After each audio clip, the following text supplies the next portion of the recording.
Well, good morning, amigos, and welcome back. So, it's Saturday and it's a little chilly out here, but we're going to try and get a little something done because it's supposed to be colder tomorrow.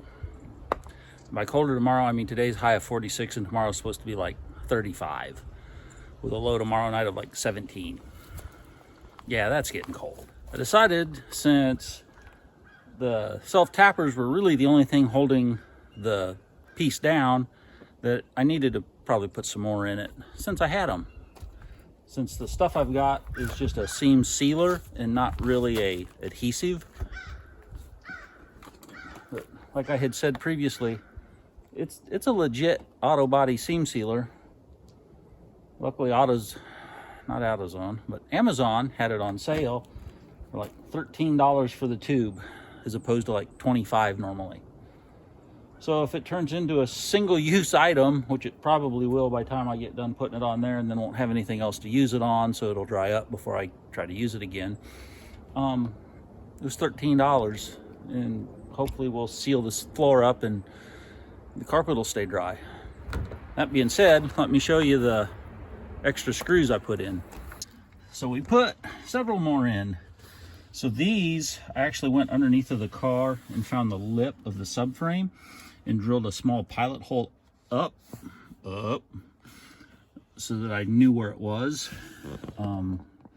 Same with this one. And then this one, I just took a guess and hoped it was in the right place. I put some in through the floor down this way, put another one in on the corner over here. If that's the only thing that's going to be holding that shit down, we needed to put a few more in it. And by the time we put the sound deadener over top of it, you won't feel them. So anyway, let's get that tube of stuff opened up. And I got some gloves because I'm probably going to use my fingers to smear it around into the holes and stuff, and I don't want to have to try and get it off my fingers. Anyway, let's get busy before I lose motivation. All right, so here's what we've got.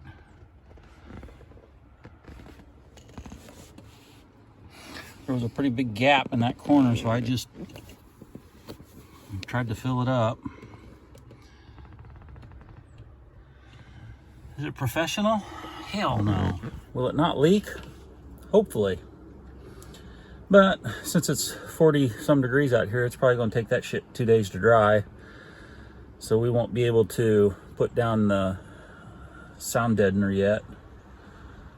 Christmas, I only get Christmas off, and we're going to the older brother outlaw's house. It's a solid 2 hours away, so I won't be able to do anything to it that day, which means I really probably won't get anything else done to this till next week. It is what it is.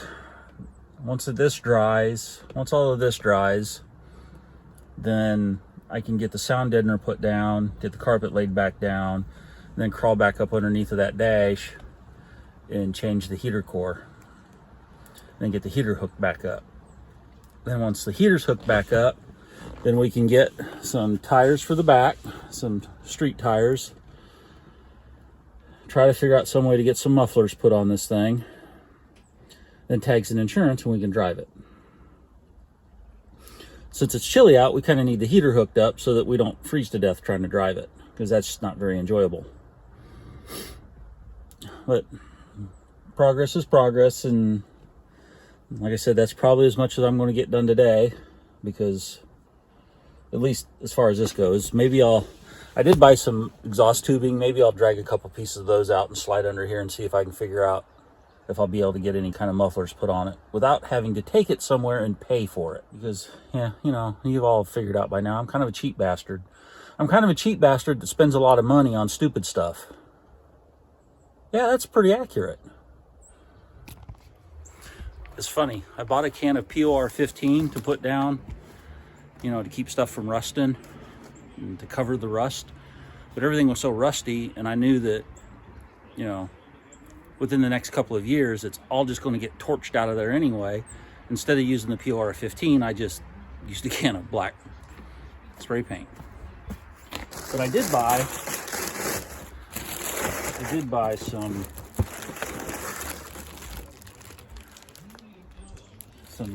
cheap sound deadener type stuff. I got this one because it came with the little roller wheel that I don't have. Made in China. Well, that's what's wrong with it. It's got to be better than nothing. It's probably better than the factory stuff that was under there that was all soaked with water and coated in rust. And we'll see how it works.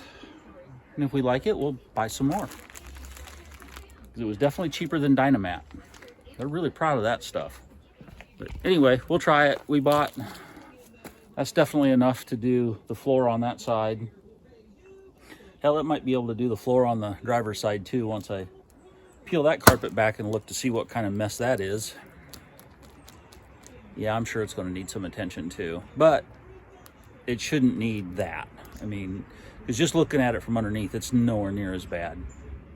Some more self-tappers and some more seam sealer, and we'll be good to go until we can get the car taken somewhere and pay somebody to put floorboards in. Because that is not a job I'm going to, even if I knew how to weld, that is not a job I'm going to tackle in the driveway. Or even under there, you know, which I've been working on getting that cleaned out so I can get the car parked back under there. But until this thing moves, I can't even get it in there because the yard is so wet and muddy, it will just get stuck in the yard trying to pull it in there. So this thing has to be moved before I can get it in there. And even then, that car is probably going to need moved to make it easier to get it in there. It's just a whole debacle. That, I still don't know what I'm going to do with it. But we'll talk about that later. At this point, that might about wrap us up. I was just looking to see if I had the door closed, and I do, so we might edit that out. But at that point, this might just about wrap up today's short little video. It'll still probably end up being way too long. We'll probably do a year-end review, which will probably bore the living snot out of everybody. But there'll be some stuff in there that only people that know us personally will know, if I decide to disclose it. But until then, see ya.